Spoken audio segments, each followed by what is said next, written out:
Hello guys, तो मैं Sophia personal tutor से आपके लिए केमिस्ट्री की एक और नई वीडियो के साथ में। तो हम यहाँ पर पढ़ रहे हैं केमिस्ट्री का DNF ब्लॉक एलिमेंट। इसके 4 पार्ट्स मैं आपको प्रीवियस वीडियोस के अंदर कवर अप करवा चुकी हूँ।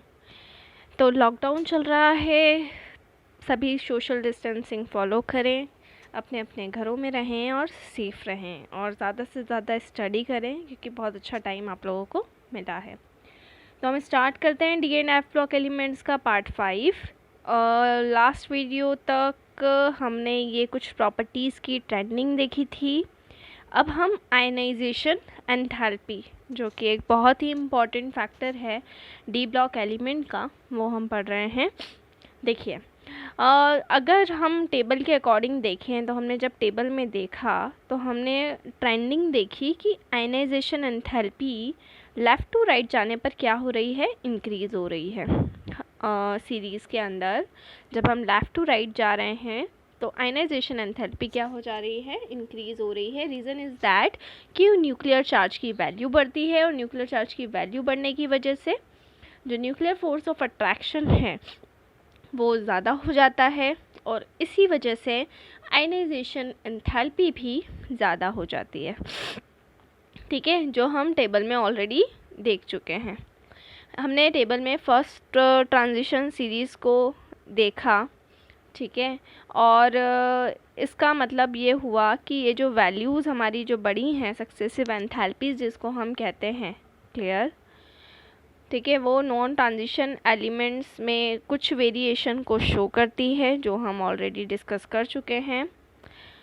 फर्स्ट आयनाइजेशन एंथैल्पी की अगर हम बात करें तो वो इंक्रीज़ होती है, बट सेकेंड और थर्ड आयनाइजेशन एंथैल्पी जो होती है वो सीरीज़ में बहुत ज़्यादा हायर हो जाती है, ये हम देख चुके हैं।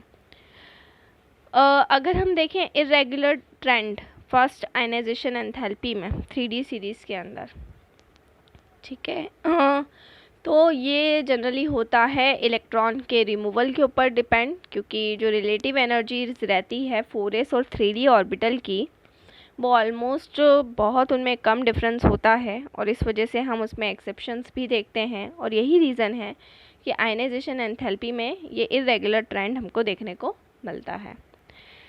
अगर हम पीरियड के अकॉर्डिंग 3D सीरीज़ में जाएंगे तो पीरियड के अकॉर्डिंग हम क्या देखेंगे कि जो न्यूक्लियर चार्ज है 3D सीरीज़ के अंदर वो इंक्रीज़ हो रहा है स्कैंडियम से जिंक, ठीक है, बट इलेक्ट्रॉन बढ़ते जा रहे हैं, क्लियर। अब ये जो 3D इलेक्ट्रॉन्स रहेंगे, क्योंकि जैसे जैसे हम आगे बढ़ते जाएंगे तो 3D इलेक्ट्रॉन्स क्या होंगे, 4s इलेक्ट्रॉन्स के ऊपर एक शील्ड बनाते जाएंगे, क्योंकि न्यूक्लियर चार्ज बढ़ता जाएगा और न्यूक्लियर चार्ज बढ़ने की वजह से 4s इलेक्ट्रॉन्स के ऊपर एक शील्ड बनती जाएगी जो ज़्यादा इफ़ेक्टिव होगी, क्लियर। तो ये शील्ड बहुत ज़्यादा इफ़ेक्टिव होती है और इसी वजह से क्या होता है, एटॉमिक रेडियाई सब जानते हैं, न्यूक्लियस से लेकर आउटर मोस्ट शेल तक की जो भी डिस्टेंस होती है उसको हम एटॉमिक रेडियाई बोलते हैं। तो एटॉमिक रेडियाई इसी रीज़न की वजह से क्या होगी, कम होने लगेगी, क्लियर। और आयनाइजेशन एंथैल्पी इंक्रीज़ होगी, क्लियर है ना, स्लाइटली, और उसमें कोई भी 4s इलेक्ट्रॉन नहीं होंगे क्योंकि 4s से इलेक्ट्रॉन क्या होते जाएंगे, रिमूव होते जाएंगे, क्लियर। अगर हम ट्रेंड देखें सेकेंड आयनाइजेशन एंथैल्पी का, क्लियर, तो वहाँ पर जो भी इफेक्टिव न्यूक्लियर चार्ज होता है वो इंक्रीज़ होता है, ठीक है, बट एक डी इलेक्ट्रॉन दूसरे डी इलेक्ट्रॉन को शील्ड नहीं कर पाता। क्यों, न्यूक्लियर चार्ज होने की वजह से, क्योंकि डी ऑर्बिटल्स जो होते हैं वो डायरेक्शन में क्या होते हैं, डिफरेंट होते हैं, अलग होते हैं, क्लियर। तो इसी वजह से जो ट्रेंड रहेगा वो थोड़ा इंक्रीज़ होगा सेकेंड में भी और थर्ड आयनाइजेशन एंथैल्पी में भी।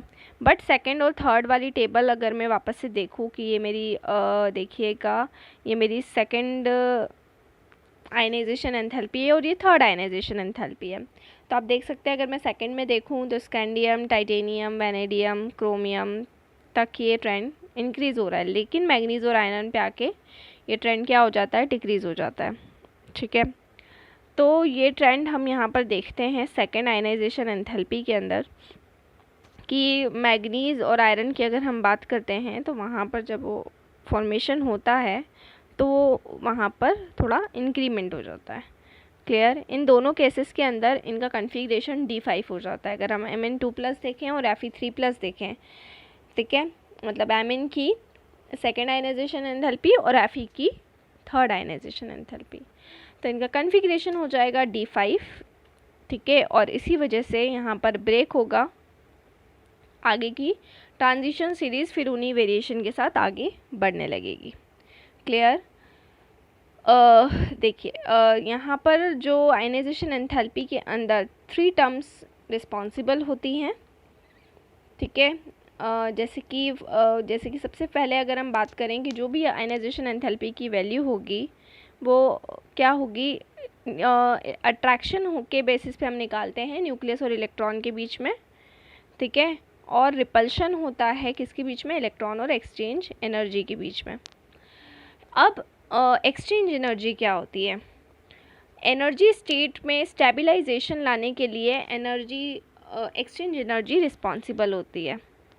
जनरली एक्सचेंज एनर्जी जो होती है वो प्रोपोर्शनल होती है पैरेलल स्पिन जो भी होते हैं हमारे डिजनरेट ऑर्बिटल के, वो जितने भी नंबर्स में हैं उसके प्रोपोर्शनल होती है हमारी एक्सचेंज एनर्जी।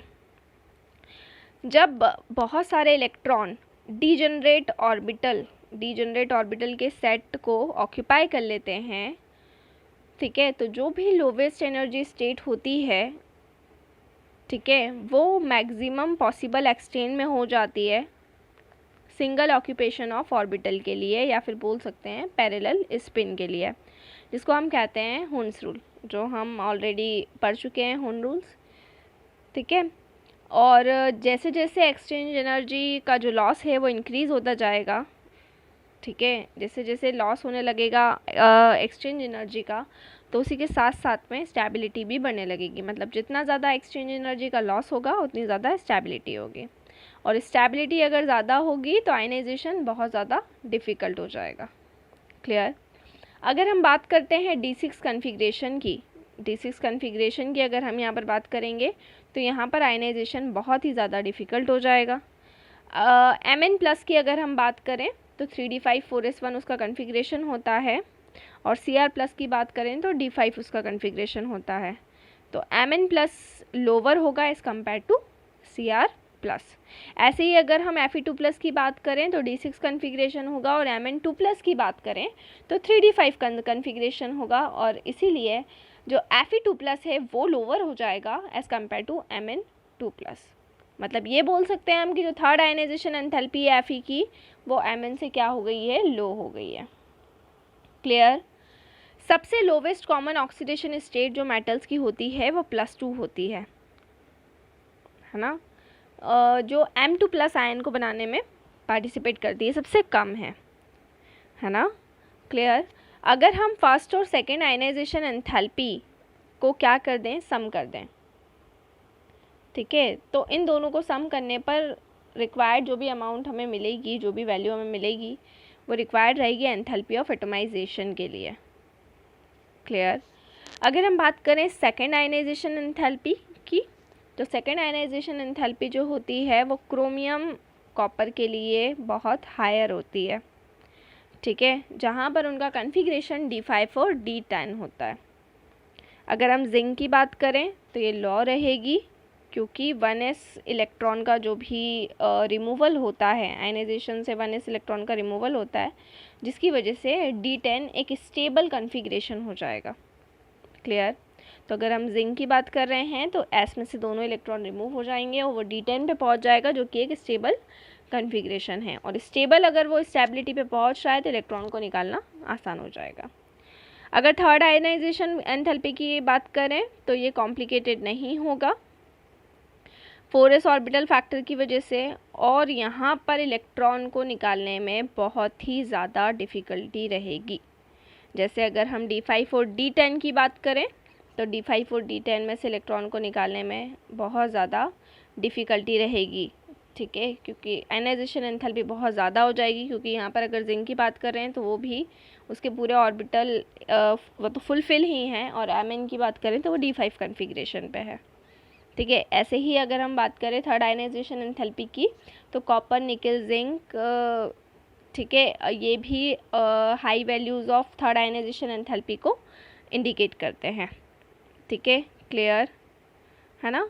अब यहाँ पर आयनाइजेशन एंथैल्पी के अगर बात करें तो आयनाइजेशन एंथैल्पी की हेल्प से हम अगली टर्म ऑक्सीडेशन स्टेट को पढ़ सकते हैं। ठीक है, तो इसको मैं आपको ऑक्सीडेशन स्टेट वाली टर्म को नेक्स्ट वीडियो में पढ़ाऊंगी। तो ये आयनाइजेशन एंथैल्पी की जितनी भी पॉसिबिलिटीज़ मैंने आपको बताई हैं, ये आपको बहुत अच्छे से ध्यान में रखना है। और लॉकडाउन चल रहा है, घर में रहिए, सुरक्षित रहिए, घर पर पढ़ाई करिए, जो आपके मन में आए वो करिए, और stay safe and stay home. Thank you.